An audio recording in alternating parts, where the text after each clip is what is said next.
In Washington, the administration monitored the language closely. The absence of an explicit acknowledgement of wrongdoing was noted.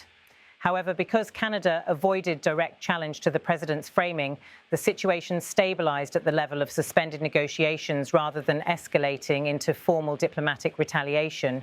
The United States did not pursue additional punitive measures or new tariff actions in the immediate aftermath. Instead, the situation entered a phase of strategic waiting. The administration signaled that the restoration of talks would depend on an affirmative act by the Canadian government, something that demonstrated recognition of the seriousness of the issue. No such step was immediately taken. Instead, both sides maintained controlled, deliberate postures. Exchange occurred primarily through diplomatic staff and policy envoys rather than public statements. Meetings were conducted in private settings, focused on clarifying procedural pathways rather than advancing trade terms.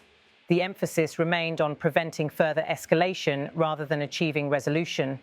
This phase of controlled diplomatic pause created an unusual dynamic. Both governments understood the cost of prolonged suspension.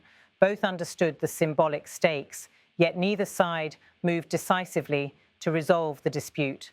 The situation became defined not by active confrontation, but by deliberate stillness, a strategic holding pattern in which each government waited for the other to initiate the first concrete step. It was within this environment of carefully maintained stasis that the next developments would unfold, shaped not by economic procedure, but by political necessity.